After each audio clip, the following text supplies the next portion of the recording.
Hi hello friends, welcome to my channel. Please తను Balasri వ్లాగ్స్ని first time visit చేస్తుంటే కనుక please subscribe, share, like and guys. ఈరోజు వీడియోలో నేను ఒక మంచి రెసిపీతో మేము ముందుకైతే వచ్చాను. ఏంటంటే ప్రాన్స్ బిర్యానీ. సో నా స్టైల్లో ఎలా చేస్తాను ఏంటి అన్నది చూపిస్తాను. సో చూసేసేయండి ఫ్రెండ్స్, ఎక్కడ స్కిప్ చేయకుండా చూడండి, ఓకేనా ఫ్రెండ్స్. నేను వచ్చేసి ఇక్కడ కేజీ రొయ్యలు అయితే తీసుకున్నాను. ఈ కేజీ రొయ్యలు వాళ్ళే క్లీన్ చేసి ఇస్తారు. బట్ ఇక్కడ ఏంటంటే చూడండి, లోపల దీన్ని వెన్నపూస అంటారు, మరి ఏమంటారో తెలియదు, కానీ చూడండి చూపిస్తాను. బ్లాక్ కలర్లో కనిపిస్తుందా? సో ఫ్రంట్ ఉంటుంది, బ్యాక్ సైడ్ కూడా ఉంటుంది. చూసారా ఫ్రెండ్స్, బ్లాక్ కలర్లో ఎలా ఉందో? ఇదంతా రిమూవ్ చేసుకోవాలన్నమాట. సో అది మంచిది కాదు.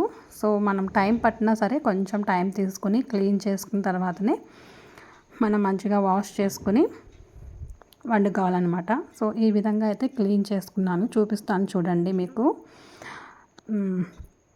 ఇక్కడ గిన్నె చుట్టూ కనిపిస్తుందా? ఇంకో ఇక్కడ బ్లాక్ కలర్లో మొత్తం అంతా కనిపిస్తుందా? అవి మొత్తం అంతా తీసుకోవాలన్నమాట. నేను ఒక చెక్క నిమ్మరసం, ఉప్పు వేసుకొని బాగా క్లీన్ చేసుకొని మ్యాగ్నేట్ చేసి పెట్టుకున్నాను. కొంచెం పెరుగు, అల్లం వెల్లిపాయ పేస్టు, కారం, సాల్టు, గరం మసాలా అవి వేసుకొని మ్యాగ్నేట్ చేసుకొని కొంచెం సేపు మూత పెట్టుకొని పక్కన పెట్టుకున్న. ఒక హాఫ్ అన్ అవర్ తర్వాత మళ్ళీ ప్యాన్ తీసుకొని కొంచెం నెయ్యి అయితే వేసుకొని, ఆయిల్ వేసుకొని అందులోకి బిర్యానీ సామానం, పచ్చిమిర్చి, ఆనియను వేసుకొని బాగా ఈ కలర్ వచ్చేంత వరకు కలుపుకోవాలి. మనం మ్యాగ్నేట్ చేసి పెట్టుకున్న రొయ్యలను అయితే వేసుకోవాలన్నమాట. ఒకసారి బాగా మిక్స్ అయ్యేలాగా కలిపేసుకొని, సో మనకి రొయ్యలు అనేది కొంచెం వేగుతూ కొద్దీ కొంచెం చేంజ్ అవుతూ ఉంటుంది. సో సైజుని బట్టి రేట్ అయితే ఉంటుంది కదా. రొయ్యల్లో ఇది చిన్న సైజ్ అనమాట. సో ఇక్కడ చూసారా ఫ్రెండ్స్, వాటర్ అయితే ఉంది కదా, అవి మనం రొయ్యలు చూసారా దగ్గరికి అయితే వచ్చేసింది.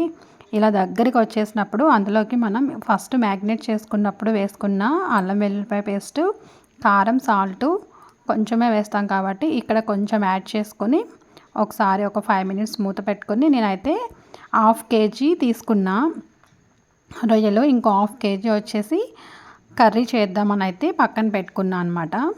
సో బిర్యానీ వచ్చేసి హాఫ్ కేజీకి హాఫ్ కేజీ రైస్ అయితే తీసుకున్నాను.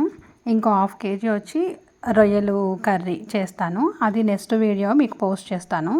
ములంకాడ రొయ్యలు కర్రీ బాగుంటుంది, అది ఎలా చేయాలి ఏంటి అన్నది నెక్స్ట్ వీడియోలో అయితే పోస్ట్ చేస్తాను. హాఫ్ కేజీ రొయ్యలకి హాఫ్ కేజీ బాస్మతి రైస్ తీసుకుని కడిగేసి డైరెక్ట్గా వేసేసుకోవాలన్నమాట. సో ఒక గ్లాస్కి 2 గ్లాసెస్ వాటర్ పడతాయి కాబట్టి నేనైతే వాటర్ని కూడా వేసుకున్నాను. మీరు కన్సిస్టెన్సీ అనేది చూసుకుని వేసుకోవాలి. ఇక్కడ వచ్చేసి మనం అన్నం ముద్దగా అవ్వకుండా ఒక చెక్క నిమ్మరసం అయితే యాడ్ చేసుకున్నాను. ఒకసారి సాల్ట్ ఇక్కడ సరిపోయిందో లేదో చూసుకొని యాడ్ చేసుకోండి. ఇక్కడ వచ్చేసి నేను ఫుల్ ఫ్లేమ్, ఇక్కడ వచ్చేసి మనం అన్నం పొంగొచ్చే వరకు హై ఫ్లేమ్లో పెట్టుకొని తర్వాత లో ఫ్లేమ్లో పెట్టుకోవాలి. సో 15 to 20 మినిట్స్ తర్వాత ఈ విధంగా మనకి రెడీ అయిపోయి వచ్చేస్తుంది అనమాట. చూసారా ఎంత ఎమ్మీగా ఉందో? సో చాలా ఎమ్మీగా ఉంటుంది. చికెన్ బిర్యానీ, మటన్ బిర్యానీ కంటే ప్రాన్స్ బిర్యానీ చాలా బాగుంటుందన్నమాట. ఒకసారి నా స్టైల్లో సింపుల్ వేలో ట్రై చేయండి. బిర్యానీ రాని వాళ్ళు కూడా ఇంత పర్ఫెక్ట్గా చేసుకోవచ్చు అని ఎలా ఉంటుందన్నమాట.